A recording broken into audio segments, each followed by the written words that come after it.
I don't have time for this. I don't have time for yo. Brunch. Hit it, boys.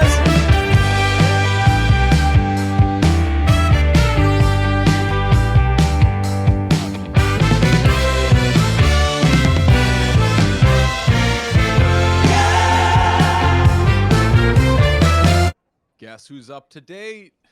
Oh, the boy, a two-time champ. Two-time Welcome to the club. champion. Yeah. What's it feel like to, I mean, you weren't up to date, but neither of us were up to date. You were still kind of in the lead. This is already going down a bad path. I don't want to seem like we're like the people that were throwing COVID parties. We're championing COVID. Yes, we are actively doing everything we can to prevent getting COVID and have had some not bad luck. We just live in the world and COVID is going around. COVID is for sure like back. Oh yeah, I mean, and you can't like COVID shame anymore. Like it's gotten to a point where like if you haven't gotten it, you're a loser. No. So I know I've talked to people about that. Like they're like, yeah, I just still somehow haven't gotten it. My guess would be they either got it right in the beginning or they got it undetected, since they've been vaxxed and just haven't been symptomatic. But there was like towards the beginning there was like a stigma attached to it where like if you had COVID there was like a shame to it what where did you do? Yeah, it's like, oh, you're being unsafe. You're not Oh, yeah, following the rules. A friend of ours got COVID like 3 months ago and got shit for it and was like, wait, what? We don't know what the deal is by now? Right. Yeah, it's crazy. But yeah, we're trying it. I am up to date, and now I wonder. No, you're not. Not.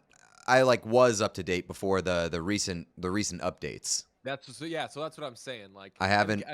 This isn't a badge of honor thing, but if you are up to date, you might as well celebrate the fact that you're up to date. Well, that's what I was gonna say. So I think that like now I wonder,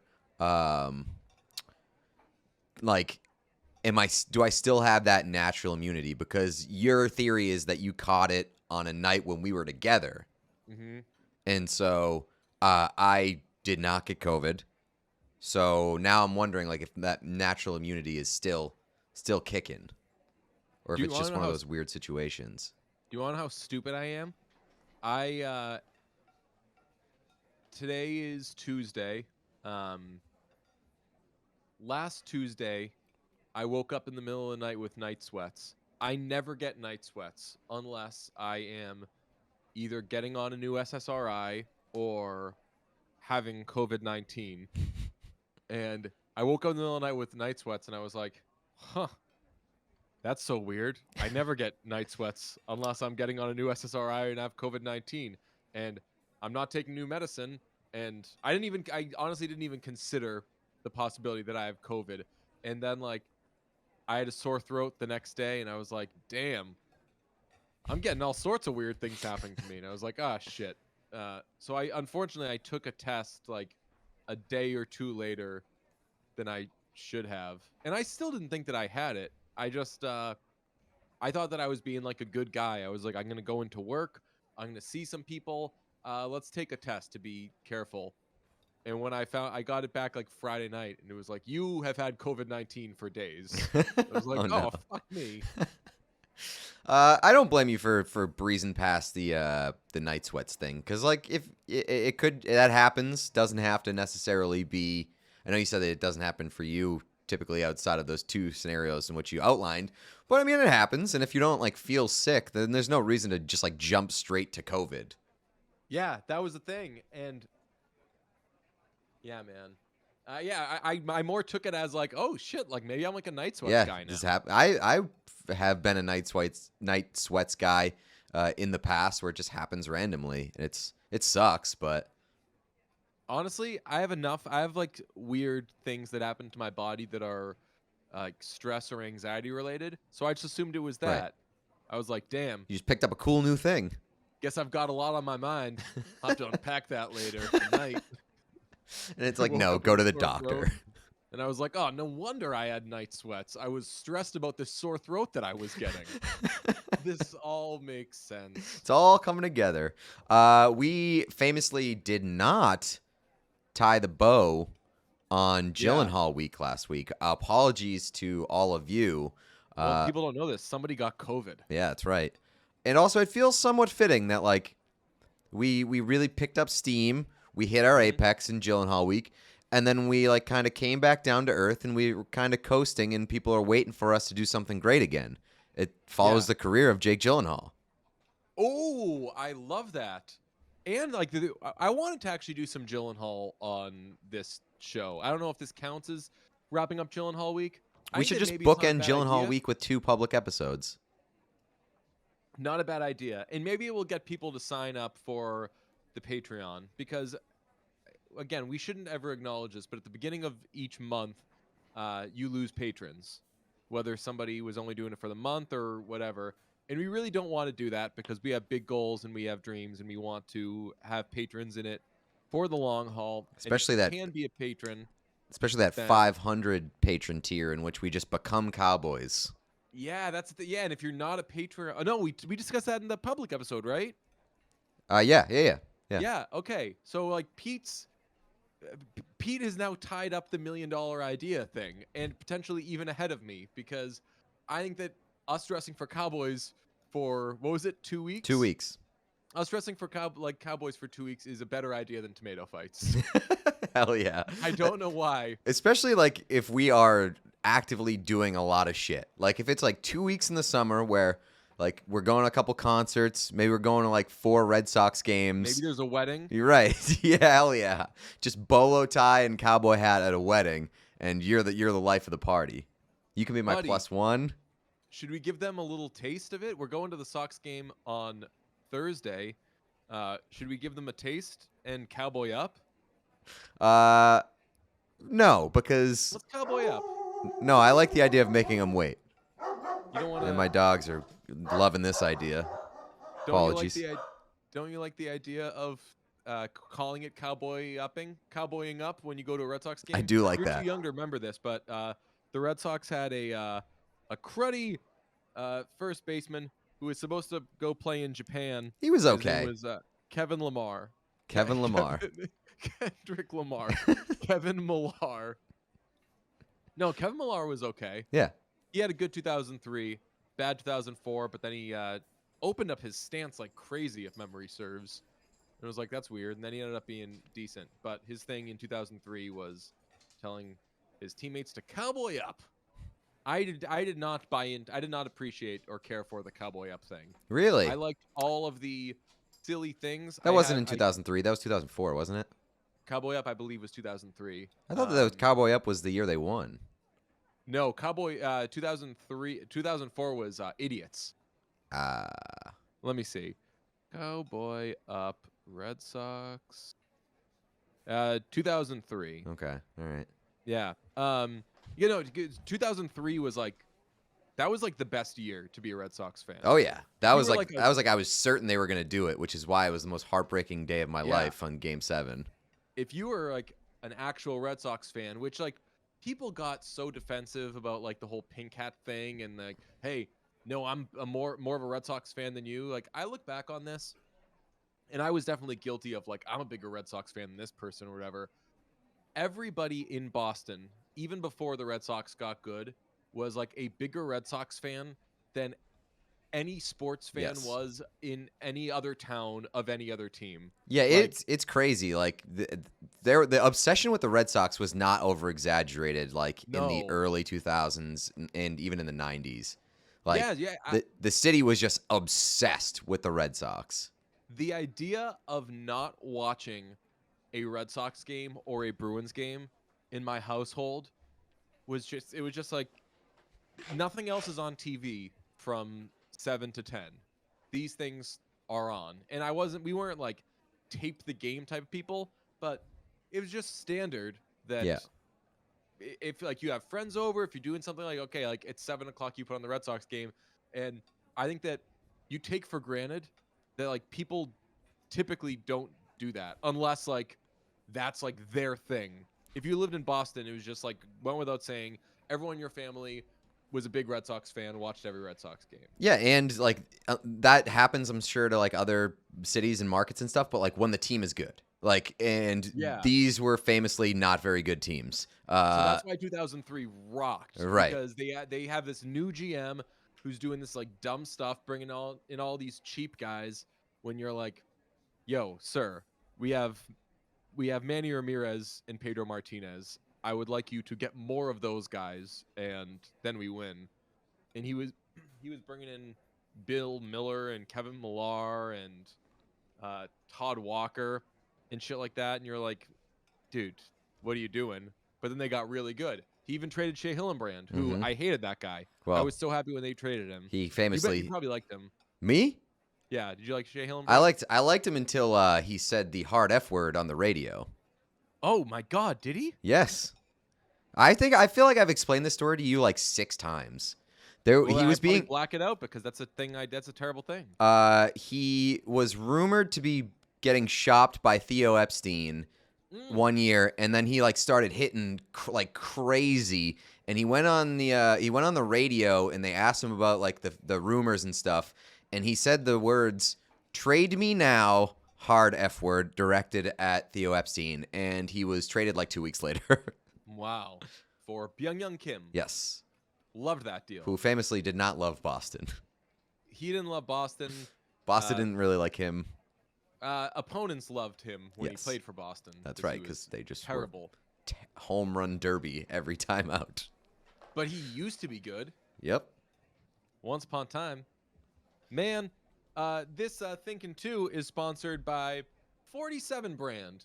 Who, Oh man. One of the great joys in my life, best moment of my last week was you were like, yo, 47 brand just DM me and said like, hey, we're going to send you some stuff.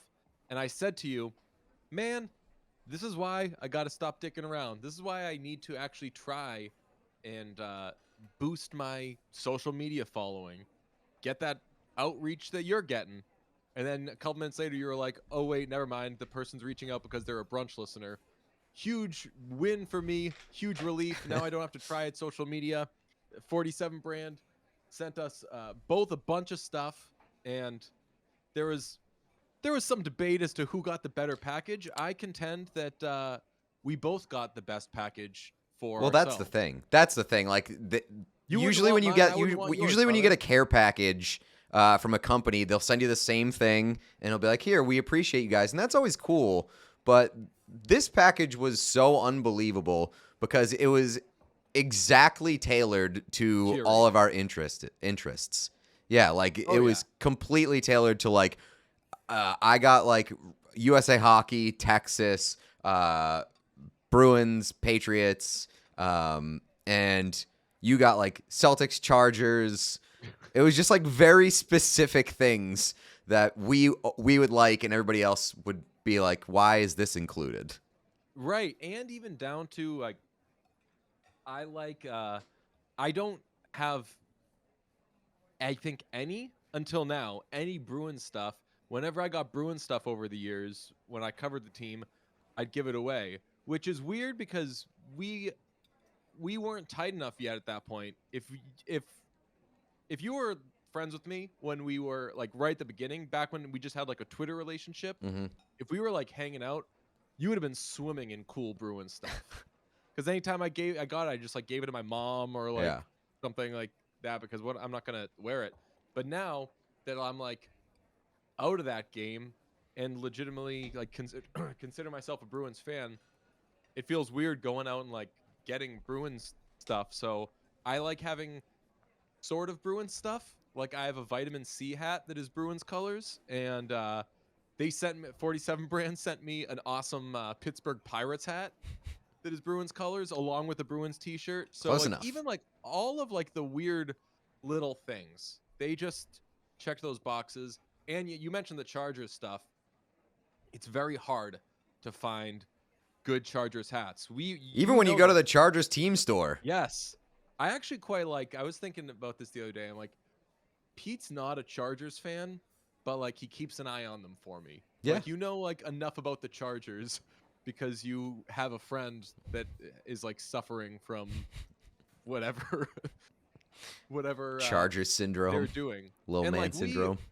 we both like got into Texas at the same time, but you're like I consider you like a much bigger Texas fan than I am. And honestly, like most of my Texas fandom is like doing that with you. Yeah, related to me. versus, Yeah, I feel like I kind of like I didn't like drag you into it, but I think that like I committed to it so hard that you're like, okay, I'll do this with my pal. Yeah, exactly. I mean, I didn't. It was weird. Like, I didn't think we went to the game when that was like a big thing we were looking forward to on an Austin trip, and then like a month or two later, you were like still into them, and I was like, oh fuck, I gotta.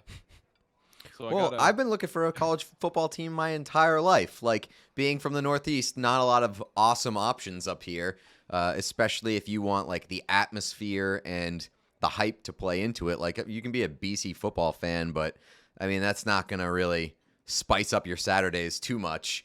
No. So like I've been looking, and I've just been like waiting 27 years to be impressed or be have something to sink my teeth into or my claws into, and it just presented itself with Texas. So latched onto it, and I'm so happy that I get to have a college football experience now.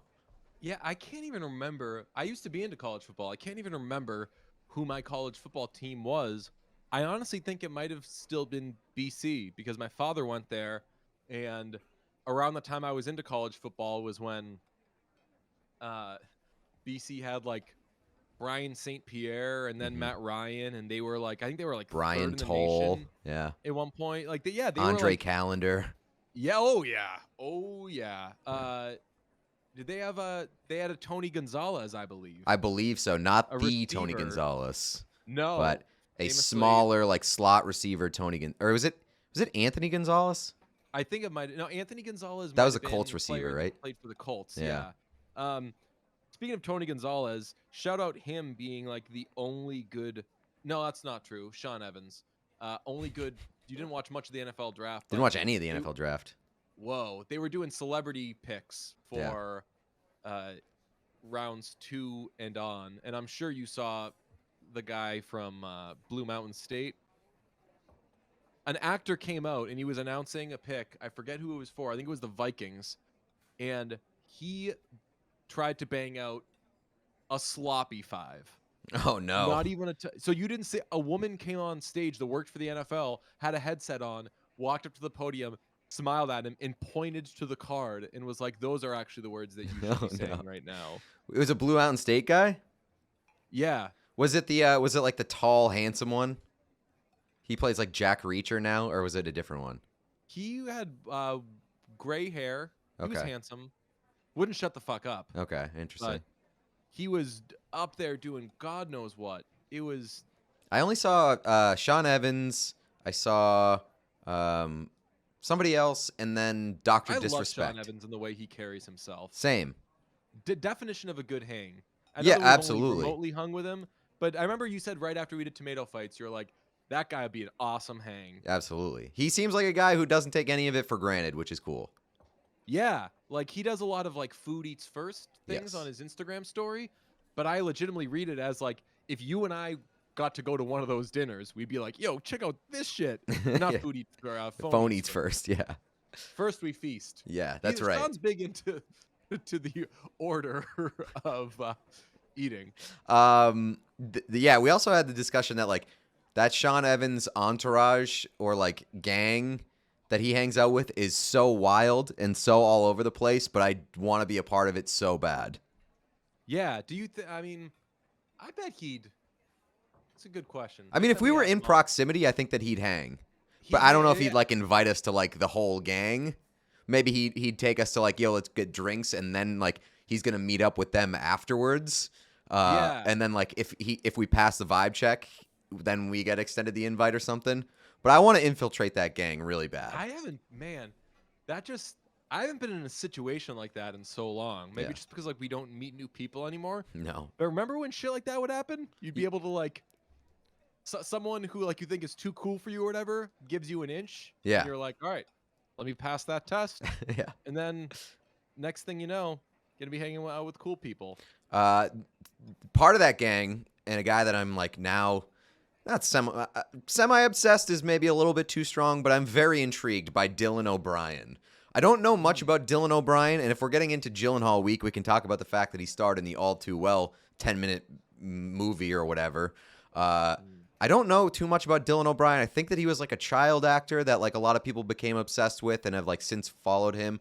I just know that he is now he was on the latest season of Curb Your Enthusiasm, in which he played like a caricature of himself, and he hangs out with Sean Evans and that crew, and he has a funny Twitter, and so all of those things have piqued my interest, and now I want to be friends with Dylan O'Brien, or at least find out what he's really about. All right. Well, Dylan McDermott, born Mark Anthony McDermott, is an American actor. He's known for his role as lawyer and law firm head Bobby Donnell on the legal drama series The Practice, which earned him a Golden Globe Award for Best Performance by an Actor in a Television Series Drama, and a nomination for the Primetime Emmy Award for Outstanding Lead Actor in a Drama Series. McDermott is also known for his roles in Four Seasons, First, Second, Yeah, but I wasn't and talking about him. I was talking about Dermot Mulroney. Okay, sorry. Hold on. Dylan Rhodes O'Brien is an American actor. His first major role was Styles Stilinski. Whoa, that's a cool name. On the MTV Supernatural drama Teen Wolf. 2011-2017, rest in peace. Where he was a series regular during all 6 seasons. He achieved further prominence for his lead role of Thomas in the Maze Runner science fiction film trilogy. His picture's okay. He's 30 years old. He's from New York City. When's his birthday? Am I older or younger? You are older by a couple of months. Shit. Why? I don't know. I just like You're wrapping up 30. That sucks. 30's Yeah. dope. Yeah. Well, it hasn't been dope for me, but it has famously been a very bad year. But I think that I'm in like an okay position to enjoy 31. Yeah. I mean, my goal for you is I want you to have a good 32. I had the worst 32. Not as bad as your 30, but I had just like a Deadspin title, DJ Bean had the worst fucking 32 birthday ever. Nobody he loved died. No, that's not even true. People I loved fucking died. Yeah, 32 was awful. But not as bad as your 30. Yeah, no, probably not. You're up to date. It's been a famously bad 30. As far as like bad years go, you are way more up to date than me. Yes. I don't Hopefully. know why I said that. Hopefully. Why we're saying that with like grins. Like you had a terrible year. That's horrible. But your 31 is going to be better than your 30. Well, I fucking hope so. Jesus. Oh man, my podcast brain is just going on all over the place right now. My therapist the other day said that I could attribute some of my like fogginess. She was like, "Well, like COVID gives you brain fog," and I was like, "Yeah." And I was like, "I don't think I've had COVID for the last like 4 months though. Just like constant brain fog." Well, I mean, now you can go ahead and reset that counter. Possibly. But you mentioned Texas, and I don't know if you remember. You probably do. You were there. The first Texas game that we went to, we really just went in. I don't think we Googled what to do. I don't think we asked around. There are folks we could ask. We really said, like, let's just parachute in. Yeah. Drop ourselves, just like get in the area and see where the smell of light beer and barbecue takes us. And we ended up drinking some light beers. We ended up hitting it off with like a stranger who was a really nice guy. And we saw the game. It was a great time. It was a good vibe. And things that make a good vibe mean a lot to me. So the vibe of a football game, the vibe of drinking some beers, or maybe even a hard seltzer. Vizzy hard seltzer made with antioxidant vitamin C, big vibe. As the first hard seltzer with antioxidant vitamin C and bold and delicious dual fruit flavors, Vizzy hard seltzer passes the vibe check. Hell yeah, brother. Vizzy, this copy, by the way, is suggesting I use the word vibe. Okay. I don't know if you've caught on. I'm big on vibes. You're going to be hearing the word vibe and antioxidant quite a bit the next minute or so. Vizzy just launched the first nationwide mimosa hard seltzer. Come on. Vizzy's taken the classic OJ and champagne duo to a new level by creating a hard seltzer inspired by the classic cocktail. Vizzy Mimosa Hard Seltzer is made with real OJ and it's going to come in 4 delicious flavors: strawberry orange, pineapple orange, peach orange, and pomegranate orange. Orange, you glad I didn't say Cherry? Well, I'm about to, because it's made from superfruit acerola cherry. What's my favorite flavor? I haven't had any of those yet because they just launched. But my guess is, pineapple orange is such a good combo. I know that's very basic. anything with pineapple rules. Yeah, man. I'm a big Vizzy also... tequila pineapple guy now. Whoa, that's new. No, it's not. I was crushing those in California when we went out to LA. Really? Yeah. I famously don't do tequila, and I keep track of people around me who do tequila, so I know to. I think that it did elicit like a whoa when I ordered my first. Oh, okay, yeah. Which is like a weird thing, like. Yeah, like it's sort of like light shaming. It's like, sorry that I can do tequila and you cannot. Whoa. Vizzy also has a lemonade hard seltzer as well as a watermelon hard seltzer. Each variety pack offers 4 delicious fruit flavors and the same antioxidant vitamin C. They come in delicious flavor combinations like pineapple mango, black cherry lime, strawberry kiwi, blueberry pomegranate, papaya passion fruit, watermelon strawberry, blackberry lemon, and raspberry tangerine. You know what my favorite of those is? Blueberry pomegranate. Mine's superfruit areola. That's it. Vizzy Hard Seltzer. The seltzer that passes the vibe check. Vizzy is a vibe. And if you're like me and eager to try Vizzy Hard Seltzer, here's how you can do so. Find where you can purchase Vizzy. Go to VizzyHardSeltzer.com/washed. That's VizzyHardSeltzer.com/washed to get updates on their latest flavor drops and more. Sign up for their emails at VizzyHardSeltzer.com/subscribe. That's VizzyHardSeltzer.com/subscribe. Must be 21 plus. Peter, hockey is upon us. The hockey season has started. NHL season has started. And it's a man like... It was quite the off season. Yeah, that's right. Those games really do go, huh? I'm trying to squeeze in Better Call Saul between periods of the Kings and the Oilers, but it's just so hard to look away from the Oilers, and it's just like that there's always a payoff to an Oilers game. There's always a payoff to an Oilers game. Is typically. I know. That's why it's so demoralizing that the Oilers suck so bad that they can't get out of like the first round, is because they pack the biggest entertainment punch of any team in the NHL. Where it's like, if you're watching an Oilers game, you are going to have a good time unless you're an Oilers fan. I mean, personality-wise, these people couldn't be more different, but they basically have like hockey's Kyrie Irving, where like they get themselves into shit, and then one of their guys is like, okay, well, we need a goal right now, so I will skate the length of the ice and I will 1v5. Yes, that is my job, and I shall do it. Like, the reason I love Kyrie so much is because like nobody can just say, we need 2 points. I will get you 2 points right now, like Kyrie Irving. That's what Connor McDavid is. And yet, like a lot of teams with Kyrie Irving, you're like, what the fuck else is happening? And a lot of it, the comparison kind of dies there because Kyrie is famously responsible for a lot of why it doesn't work out. And I'm going to go against Edmonton writers and say that Connor McDavid is... I would say a net positive for Connor McDavid's situation. Overall, it's a good thing they have him. And Leon Draisaitl... Is that Kevin Durant? Is Kevin Durant Leon Draisaitl?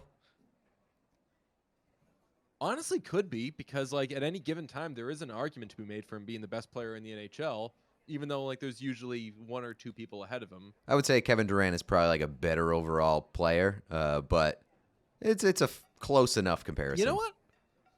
They have a big 2, and they're always a mess. I actually think that like there's legs to this Oilers and Nets comparison. Mike Smith, though, just pulling a Lakers DeAndre Jordan, really chunking the The outlet pass. the game. Yeah. I like he chunked the game for his team. DeAndre Jordan didn't necessarily chunk the game. They were down by like 35 points, which is why DeAndre Jordan was in the game. Russ had chunked the season, so it was fine. But Mike Smith with the ultimate, like, fuck it, I'm a rock star move in game 1 of the playoffs. Just has 2 clear outlet passes, very safe plays, but instead he does the absolute rock star shit play, going right down the middle. And then, and the best part about it is that, like, he made an unbelievable save. Made an unbelievable initial save, and then gave up a horrible goal from the point. You should have tweeted that clip with "Fuck it, I'm a rock star," Mike Smith. It's so good. I don't know how this happens every year, but I forget like just how much the playoffs take a hold of me and just don't let go. It's legitimately like anybody who is like really, really invested in the playoffs. It's legitimately your life for like at least a month and a half. And I don't know how to really have half speed. This has been. I missed out on it for so long when I was actually like covering hockey for my job. I didn't actually have the experience of like, well, I'm going to be up all night watching all the games and everything, because it was just like, you laser in on one series and you write about it. The game that you go to. Yeah. And then if you're on the road or whatever, you'll go out to watch like the other games and stuff like that. And if there's a game on in the hotel room, but it's so much more taxing, I've learned, when it's you're exhausting. Not, like, actually, like when you don't actually have to do it, you do so much more. Yeah, you're so much more invested, and like it's way 100%. hard. It's way harder to like turn your brain off. Like there was only day 1, and I still like found it a hard time to go to bed after that game last night, and I was exhausted. Yeah. But I was like, how am I supposed to go to bed after I just watched Mike Smith ride a motorcycle off a roof and say fuck it? Like, how am I supposed to just turn that off and just go to bed and wake up early the next day? I don't know. It's so hard. I was big around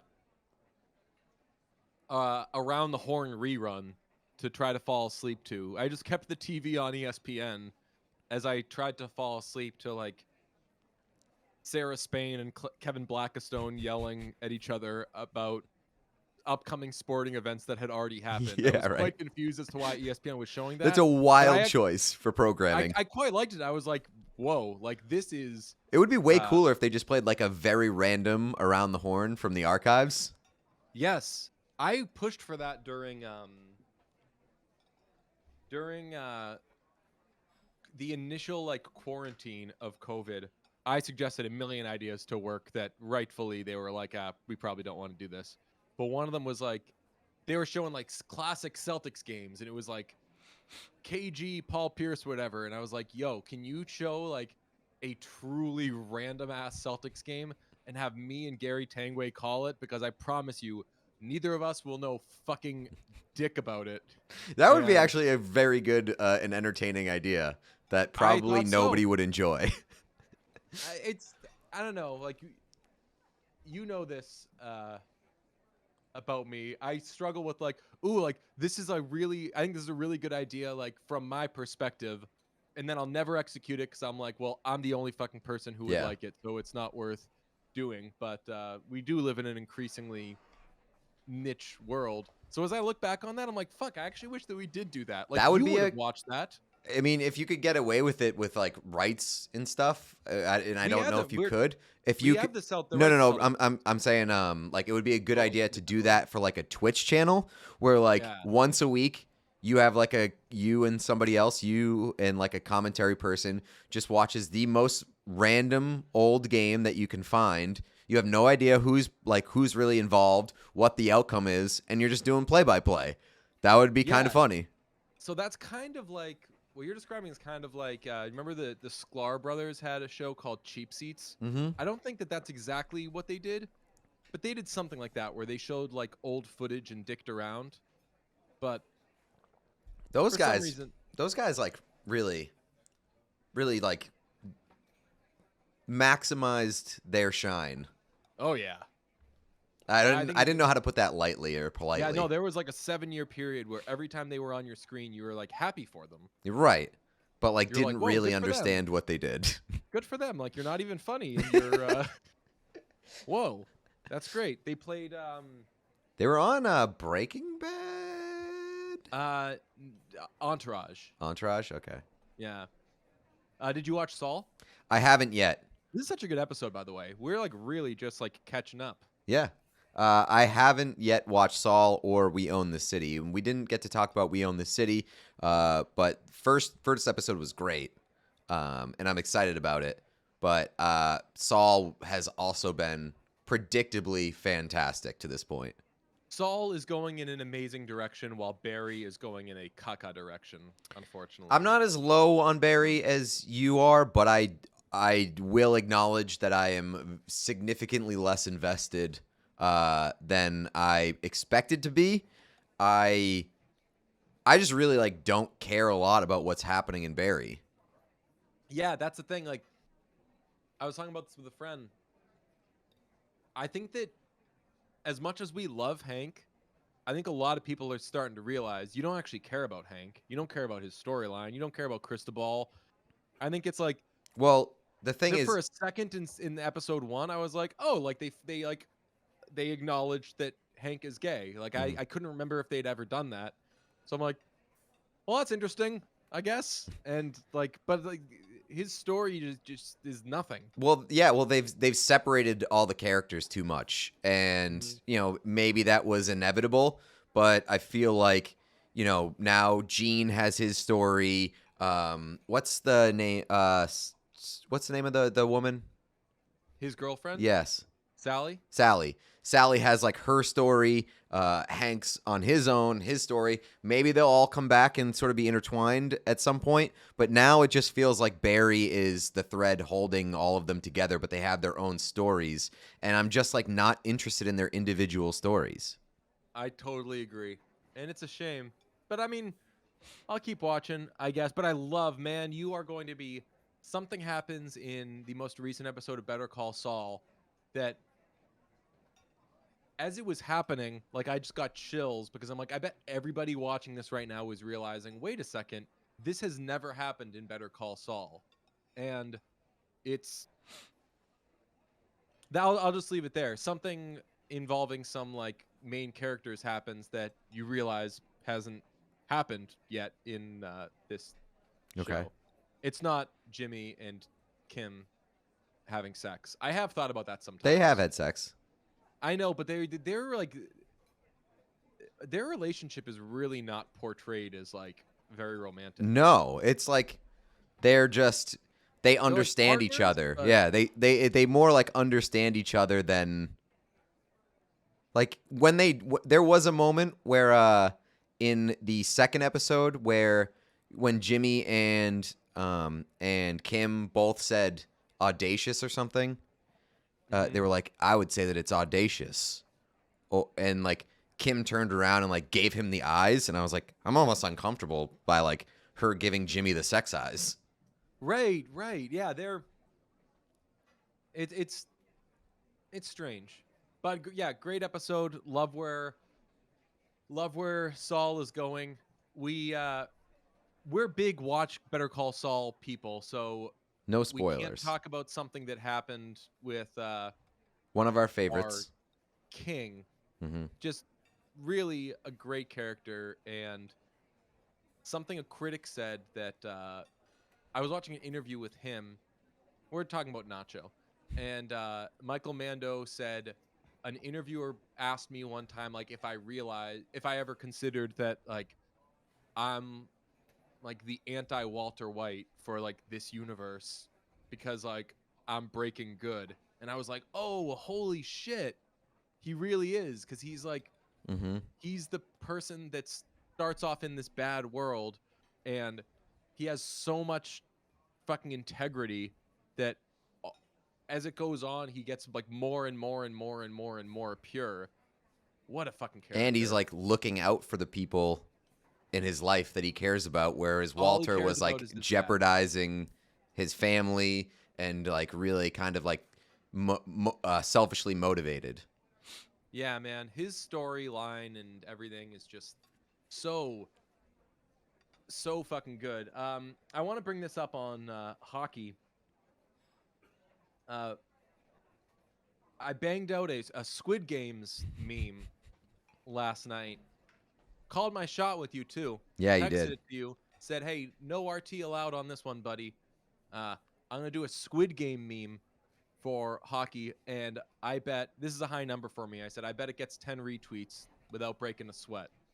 And when I went to screen grab it after a minute, it was at like 22 retweets, and it ended up doing like lowercase d doing numbers. Mm-hmm. And that's gonna be my thing. Not just Squid Game memes, but you can get in on this too. Things that weren't around last time the NHL playoffs were happening. So I'm talking Squid Game memes, which will seem dated, but no, they're new for this.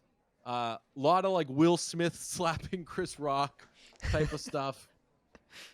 So anything that's been big in the news since the last time the NHL playoffs occurred, I think should be fair game. Because if someone did respond and was like, Squid Game memes, you got a real like finger on the pulse. And I was like, actually, I'm the first person to do Squid Game NHL playoffs meme. So yeah.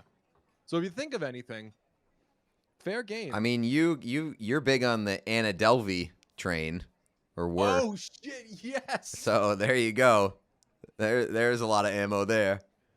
Oh my. Okay, so Anna Delvey, what could we do there? You never watched that, right? No, I did inject some life into the shitty NHL gifts account Yes. last night with a outrageous tweet.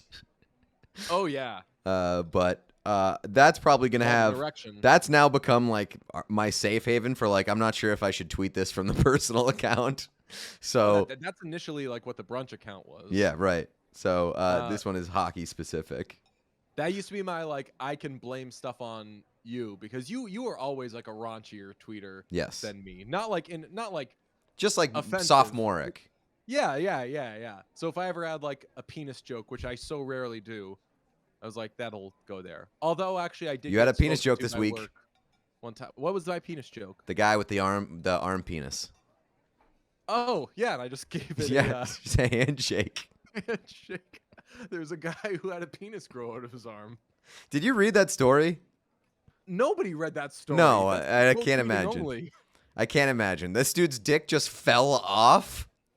How does that happen? I already thought of my first Anna Delvey hockey tweet. By the way, Go on. when the horn sounds, I don't have time for this. I don't have time for yo. I haven't watched it, but it sounds great. I'm gonna comb through. I'm supposed to go to an Olivia Rodrigo concert tonight. By the way, I don't know if I'm gonna go. I mean, that's like literally the hottest ticket in town. It is a scorching hot ticket. There's a couple reasons why. I think it's likely at this point. I think it's likely that I won't go. But man, let's see what the get-in price is right now. It was like $1,500 the last time you Yesterday checked. it was like $1,500. I bet it's dropped to like $700. I bet like a casual $700. Let's see. One thing that does make me feel a little better about going is that masks are required. Oh, really? And even though I'm like allowed to be out in public and everything masked, I don't know. I don't want to be like the fresh off COVID boy. Well, to be fair, you admittedly had COVID for like 4 days before you were actually diagnosed. So like you're probably clear by now. Oh yeah, it's like in all honesty, I don't even know if I need to be wearing a mask right now. But let's see. I'm not seeing. Maybe there's no tickets available. It is just hardcore sold out. That seems unlikely. Like fully soldies. Let's see. Road Runner. Olivia Rodrigo. Road Runner. Well, did anything happen at? No, I was gonna say, did anything happen at an award show that we could get into hockey memes? But yes, Will Smith. Like every time somebody makes a save, I'm gonna be like, ooh. You could do the Will Smith one. You can do Nicole Kidman reacting to the slap. That's become a big one. I don't know if I've seen Nicole Kidman. Nicole Kidman, where she's like, with her like super alien hands, like all flared out, and she has like a wildly like crazy surprised reaction. What else happened? What else happened? In people on the Patreon suggest pop culture moments that happened in this year. Patreon.com/listen to brunch. Let's see. I just searched for pop culture moments. Yeah, just tell us stuff that happened. Yeah, come on. What I'm telling you what, I'm not seeing anything here. Yeah, Air nothing. fryer? Nothing happened. It says air fryers. What? Air fryers? Is there just like going to be a 2-year gap in history, and people are going to be like, "What happened in these 2 years?" And the answer is just air fryers. Wait, what? Could you give me some Euphoria gifts? Yeah, I could do that. I could supply you with like a nice folder of Euphoria stuff. Let's see. There's. I think you should watch Euphoria. I think it would make you very uncomfortable, but you could get some content out of it. It does say on this list of pop culture things, it said that inventing Anna was a thing. Mm-hmm. What about? I'll make a Pete Davidson joke. Yeah, there you go. I'll be like, "Damn, this thing, so Pete Davidson's in the news." Let's workshop it. Pete Davidson's in the news. I see. I'm gonna tweet that right now. See how that does. I'm sure it's gonna pop off. Pete Davidson's in the news. I see. How about that ride in? Guess that's why they call it Pete Davidson. Actually, you want to give me a little push on that one? No. Why? No. I'm definitely going to start saying that, though. Can you give me a push? Like it's a fucking swing. Just going to get some momentum here. Give me after a few minutes, I'm going to respond to it and say nobody? At Pete, want to give me a little push on this one? All right, Friday episode is going to be about how this tweet does. See you then.